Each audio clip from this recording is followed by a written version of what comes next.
গেল ৩ ডিসেম্বর রাত 11:30টা সিসিটিভি ফুটেজে দেখা যায় পতিত স্বৈরাচার হাসিনার মামলার বাদী তরুণ ব্যবসায়ী নূর মোহাম্মদ শাহেদ পরিবার নিয়ে বাজার শেষে চট্টগ্রামের হালিশহর এলাকা থেকে বাড়ি ফিরছেন। এ সময় অতর্কিত কয়েকজন এসে শেখ হাসিনার বিরুদ্ধে কেন মামলা করা হয়েছে জানতে চেয়ে তাকে ধস্তাধস্তি করে গাড়িতে উঠিয়ে নিয়ে যায়। কিছু সময় পর ছোটপুল জেলা পুলিশ লাইনসে গাড়িটি স্পিড ব্রেকারে গতি কমালে কৌশলে নেমে পড়েন শাহেদ। পরে পুলিশ ও স্থানীয়রা তাকে উদ্ধার করে মেডিকেলে পাঠায়।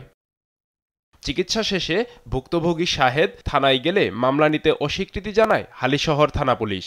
পরে তিনি চট্টগ্রাম আদালতে ৩ জনকে প্রধান আসামি ও অজ্ঞাতনামা আরও ৪২ জনের বিরুদ্ধে মামলা করেন।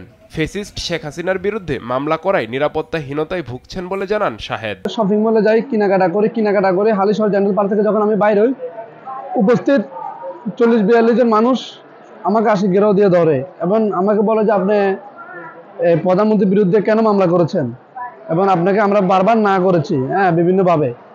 এরপরে তারা কি করে এক পর্যায়ে বলে আপনার সাথে আমাদের কথা আছে, এদিকে আসেন। আমাকে এক সাইডে নিতে যায়, তখন আমার ফ্যামিলি এবং আমার গাড়ির ড্রাইভার আমাকে যেতে দেয় না। তখন তারা আমাকে কি করে, আমার গাড়িতে যখন আমি উঠতে চাই জোর জবরদস্তি করে আমাকে ওদের একটি প্রাইভেট কার নিয়ে আসে, ব্লু কালারের। ওই প্রাইভেট কারে তুলে সেখান থেকে নিয়ে ছোটপোলের দিকে চলে যায়। কিন্তু ছোটপোল পুলিশ লাইনের সামনে ভাগ্যিসক্রমে আল্লাহ তাআলা আমাকে বাঁচিয়েছে, তারা আমাকে হত্যাও করতে পারতো। সেখানে একটা স্পিড ব্রেকার থাকার কারণে গাড়িটি স্লো করে আমি তখন হাত দিয়ে আমি কৌশলের রাস্তায় নেমে পড়ি। পরবর্তীতে এখানকার পুলিশ লাইনের পুলিশ এবং পার্শ্ববর্তী মানুষ এবং হালিশহর থানার মোবাইল টিম ৪২ এসে আমাকে ঘটনাস্থল থেকে উদ্ধার করে এবং আমাকে চিটাং মেডিকেলে চিকিৎসা নেয়। আমি চিকিৎসা নিয়ে আজকে আমি আদালতে এসে আমি মামলাটি দায়ের করি এবং মামলাটি আমলে নিয়ে আদালত সিআইডিকে তদন্ত নির্দেশ দিয়েছে। এখানে আপনার ফেসিস্ট হাসিনার বিরুদ্ধে মামলা করার পর মানুষ আমাকে যেখানে উৎসাহ করবে, আমাকে সহযোগিতা করবে, সেটা না করে মানুষ আমাকে হুমকি দামকি দিয়েছে।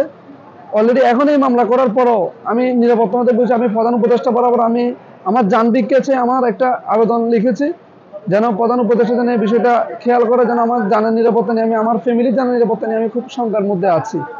১ জানুয়ারি মামলাটা আমলে নিয়ে সিআইডিকে তদন্তের জন্য নির্দেশ দেন আদালত। এই মামলাটা অপহরণের ধারায় হয়েছে এবং হত্যার উদ্দেশ্যে গলা চেপে ধরছে এবং ছাঁদা দাবি করছে।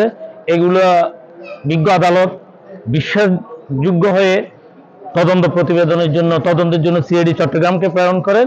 সিআইডি সঠিকভাবে তদন্ত করে আগামী 18/3/25 মধ্যে বিজ্ঞ আদালতে সুষ্ঠু তদন্তের একটা রিপোর্ট দাখিল করবেন বলে আমরা আশা করি। বৈষম্য বিরোধী ছাত্র আন্দোলনের সময় ইন্টারনেট বন্ধ করায় গেল ৯ সেপ্টেম্বর শেখ হাসিনা, ওবায়দুল কাদের, হাসান মাহমুদ সহ ১১৫ জনের বিরুদ্ধে আদালতে সাইবার নিরাপত্তা আইনে মামলা করেছিলেন শাহেদ।